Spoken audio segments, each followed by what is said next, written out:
நீதிமொழிகள் 10ஆம் அதிகாரம் அதனுடைய 12ஆம் வசனத்தை வாசிப்போம். பகை விரோதங்களை எழுப்பும், அன்போ சகல பாவங்களையும் மூடும் என்று சொல்லப்பட்டிருக்கிறது. நாம் ஒவ்வொரு மேலும் ஒவ்வொரு இடத்திலும் அன்பாய் இருக்க வேண்டியது அவசியமாக இருக்கிறது. நாம் மற்றவரிடத்தில் அன்பு செலுத்த வேண்டும், அன்பாய் இருக்கணும், அன்பாய் பேச வேண்டும், பழக வேண்டும். அதையே கர்த்தர் விரும்புகிறார். ஏனென்றால் தேவன் நம்ம ஒவ்வொருவருக்கும் பிரதான கட்டளையை கொடுத்திருக்கிறார். அது என்ன என்று பார்த்தீர்களானால், உன்னிடத்தில் நீ அன்பு கூறுவது போல பிறரிடத்திலும் அன்பு கூறுவாயாக என்று சொல்லப்பட்டிருக்கிற வேதத்தில் வாசிக்கிறோம். ஆகவே மற்றவர்கள் நம்மிடத்தில் அன்பு கூறுகிறார்களோ இல்லையோ, அல்லது நம்மை பகைக்கிறார்களோ அல்லது விரோதிக்கிறார்களோ அல்லது நம்மிடத்தில் அன்பு செலுத்தாமல் போகிறார்களோ, அதை பற்றி கவலைப்படாதிருங்கள்.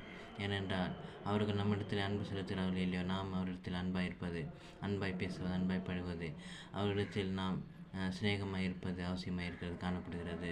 அப்பொழுது நாம் ஒவ்வொருவரும் பரலோக ராஜ்யத்திற்கு சென்றவர்களாயும் அதற்குண்டான தகுதி உள்ளவர்களாய் மாறுகிறவர்களாய் காணப்படுகிறோம். அவர்கள் நம்மிடத்தில் பகை வைத்தாலும் பகைத்தாலும் நம்மை வெறுத்தாலும் ஒதுக்கி வைத்தாலும் நாம் அவர்களை நேசிக்கிறது அவசியமாக நேசிக்க வேண்டும். அவர்கள் மேல் அன்பு செலுத்த வேண்டும். அவர்களை விசாரிக்கிறது அவசியமாக இருக்கிறது. அதுவே தேவனுடைய பார்வையில் பிரியமாக இருக்கிறது. அதே தேவன் விரும்புகிறார்.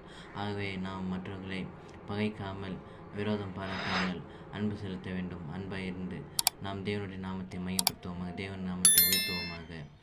ஆமென். கர்த்தர் உங்களோடு ஆசீர்வதிப்பார்.